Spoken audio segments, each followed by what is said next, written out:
क्या आपने कभी ऐसी जगह के बारे में सुना है जहां सूरज ढलते ही मौत की चुप्पी पसर जाती है, जहां दीवारें अब भी उन चीखों को संजोए हुए हैं जो सदियों पहले गूंजी थी, जहां प्रेम की एक गलत दिशा ने पूरे नगर को खामोश कर दिया।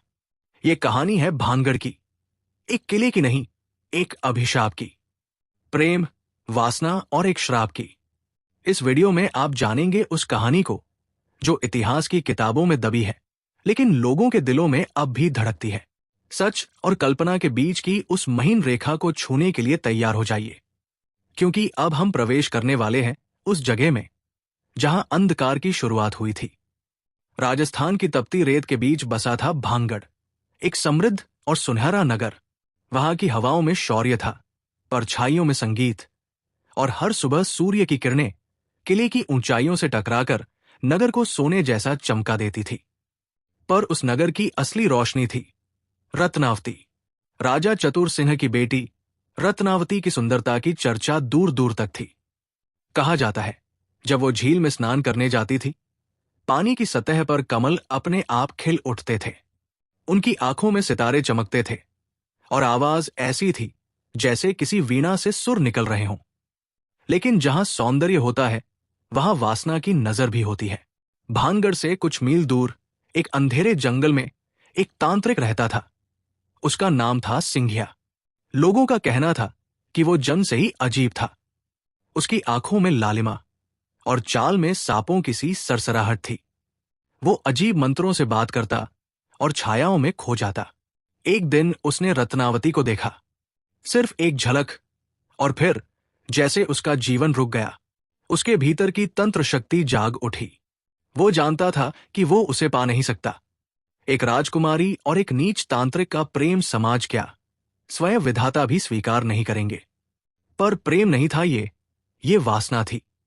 एक ऐसा प्यासा भाव जो अपने पीछे सिर्फ विनाश छोड़ता है। एक दिन सिंघिया ने बाजार में खबर सुनी, राजकुमारी रत्नावती अपने दासियों के साथ इत्र खरीदने आने वाली है। उसी रात उसने एक काली विद्या का प्रयोग किया। एक सुगंधित इत्र की शीशी में उसने वशीकरण मंत्र फूंक दिया। योजना थी कि जैसे ही रत्नावती उस इत्र को अपने शरीर पर लगाएंगी, वो उसकी अधीन हो जाएंगी। अगले दिन जैसे ही रत्नावती बाजार पहुंची, एक साधारण दासी ने वो इत्र की शीशी उनके सामने रख दी। लेकिन रत्नावती केवल सुंदर ही नहीं थी, वो बुद्धिमान भी थी। उसने बोतल की अजीब आभा को पहचान लिया। शक हुआ और उसी क्षण उसने वो इत्र एक पास रखे पत्थर पर उड़ेल दिया। कहते हैं वो पत्थर तुरंत कांपने लगा और अगले ही पल वो पत्थर हवा में उड़ा और सीधे उस गुफा की ओर गया जहां सिंघिया काले मंत्रों का जाप कर रहा था। सिर्फ एक चीख सुनाई दी और फिर सन्नाटा। पत्थर की चोट से सिंघिया की सांसें टूटीं, पर उसके होंठ आखिरी बार हिले। रत्नावती, तू मेरी नहीं तो किसी की नहीं। तेरा नगर, तेरी प्रजा, अब ये भूमि श्मशान बनेगी। यहां सिर्फ परछाइयां रहेंगी, चीखें रहेंगी, और तू अमर होकर भी मरेगी। मरते मरते उसने एक ऐसा श्राप दे डाला जिसने भानगढ़ की किस्मत हमेशा के लिए बदल दी। उस रात चांद भी डर के मारे बादलों के पीछे छुप गया। हवाएं स्थिर हो गई और सुबह कभी आई ही नहीं। कुछ ही दिनों में भानगढ़ में विचित्र घटनाएं होने लगी। लोग गायब होने लगे। औरतों की चीखें रात के अंधेरे में गूंजती थी। मंदिरों की घंटियां अपने आप बजती थी। जिन दासियों ने रत्नावती के साथ इत्र खरीदा था, सब एक एक कर बेहोशी में मरी पाई गई। उनके चेहरे भय से ऐसे जमे थे जैसे मौत को देख लिया हो।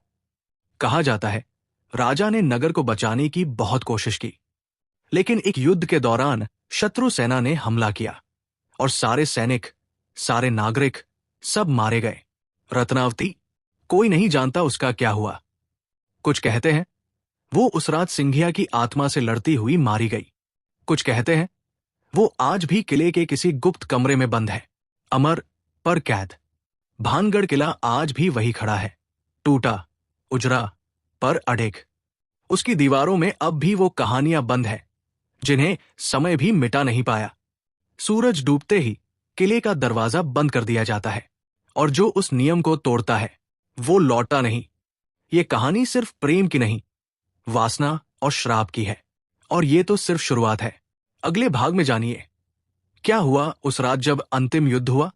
क्या रत्नावती सच में मरी या वो अभी भी जीवित है?